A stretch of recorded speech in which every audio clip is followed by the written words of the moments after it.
I would say, again, I'm quite lucky in the fact that I've got a good group of friends. So we're there to sort of support each other, as and when, if we're allowed to see each other, when we're allowed to see each other, as well as, doing lots of things with the family. I take advantage of all weekends that we have, whether the weather's great or not so great.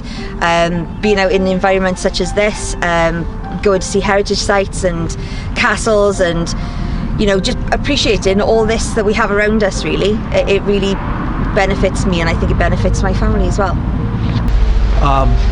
Well, it's nice to have a break from like the everyday world, so to speak. So there's walks, is going for walks up a mountain, just get away from, just being out and being away from the sound of traffic makes a hell of a difference. It just being there and just listening to nature, listening to the birds chirping and streams flowing and just wild animals like just making noise up there. It just natural noise, Myself, I like to be outdoors. I walk my dog, up the canal in Neath. It's a lovely spot to have a walk and just be with your own thoughts and try and put perspective on things. It could be mountain biking with my son. It could be going to the caravan, fishing, different things. Being out indoors in a natural environment I find really relaxing. And by being out there and by exercise as well, the endorphins that you get from the natural surroundings and being active really do help with mental well-being and giving clarity of mind. I try to improve my own personal mental well-being by staying active outside of work, exercising regularly, be it a run, walking my dogs in the local woods, playing golf with friends.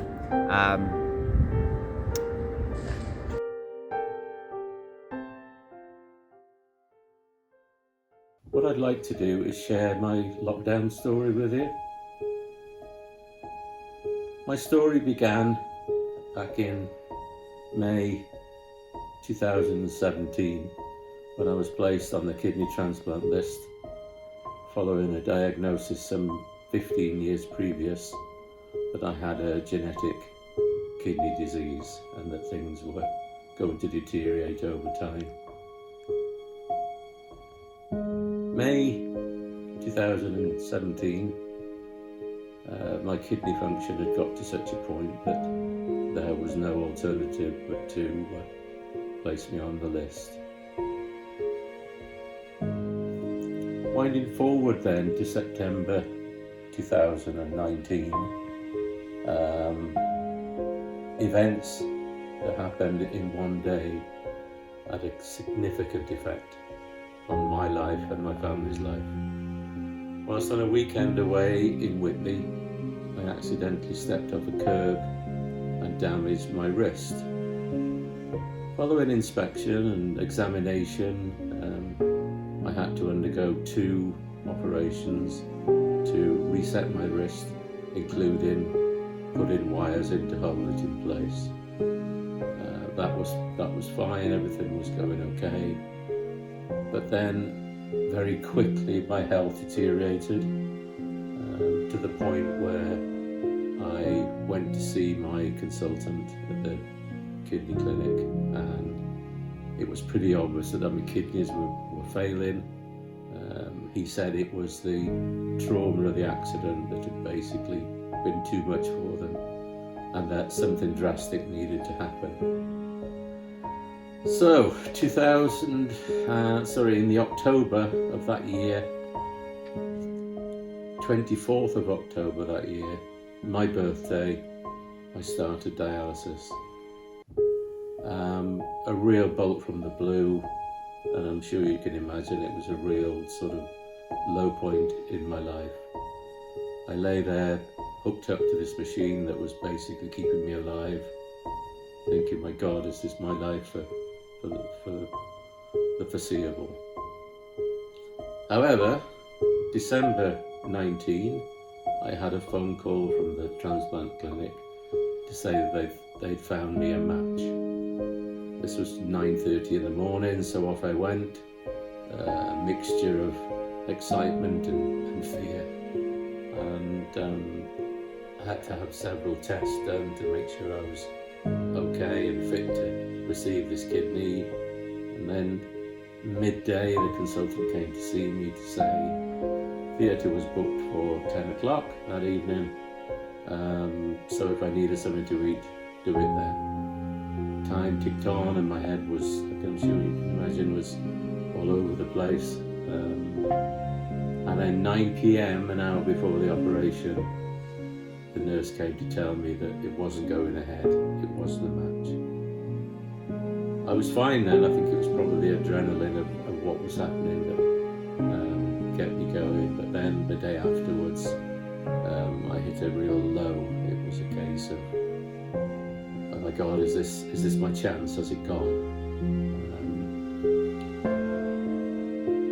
Things moved on, and then in January, February, along came the dreaded COVID. It was agreed with my company that, obviously because I was in the extremely vulnerable category, best if I worked from home. So on the 15th of March 2020, I went home, set up my office at home. Things were okay initially, because at that time it was really, really busy, myself and the senior management trying to put procedures and systems in place to protect not only the workforce, but also to try and keep the business running, which in fairness, with a lot of sweat, a lot of effort, we managed to do that. I then received a letter to say that because of my condition, I had to shield until the end of May. So, okay, I could understand why. As time went on, the novelty started to wear off. My only escape from the house was 3 times a week, 4.5 hours a time, hooked up to a machine that was basically keeping me alive. And there were very often points along the way where you just thought that this is just, that I can't believe what's actually happening to me. Then another letter came to say that shielding had been extended, and so the sort of the novelty was then really starting to wear off. And then by the time that winter came along, I think if you remember, the winter of 2020 was particularly miserable. So my 3 weekly visits to the dialysis centre continued. Some days was good, some days was awful. But as I said, I kept thinking this machine is actually keeping me alive. Christmas of that year, during lockdown, was particularly tough for everyone. But we had a few conversations about what was happening, my wife and my family. And so I started off 2021 feeling really positive. And then in January, I received a call from the transplant clinic to say that kidney transplants were now starting to go ahead, but they wanted to know if I was happy to continue, because obviously COVID was still very rife at those times. So after a long consultation with my consultant, I decided that yes, it was worth the risk. So things ticked along, and then in the early part of February, I received another call from the transplant clinic to say that they think they've got a match, so could I come into the unit. So knowing the drill before, I sort of went there thinking, okay, try not to get my hopes up, but you can't help it. You're there. You think of what's happening with the dialysis unit and what you were doing and how much a chunk out of your life it was and how restrictive it was. So I couldn't help but think, fingers crossed, hopefully this time it'll be fine. Again, did all the tests, everything was fine. Lying there waiting for things to happen. And again, got the dreadful news that they'd inspected the kidney that had been donated and it wasn't a match. So it was down again. I felt pretty worse than the first time because obviously now you started to think, I don't think this is ever going to happen. Me and my machine are going to be friends for life. So I carried on. I was starting to get really, really low. I found things really difficult. My sort of, I wasn't really bothered about looking after myself, how I looked. I was short-tempered with my family. Everything was just a real chore.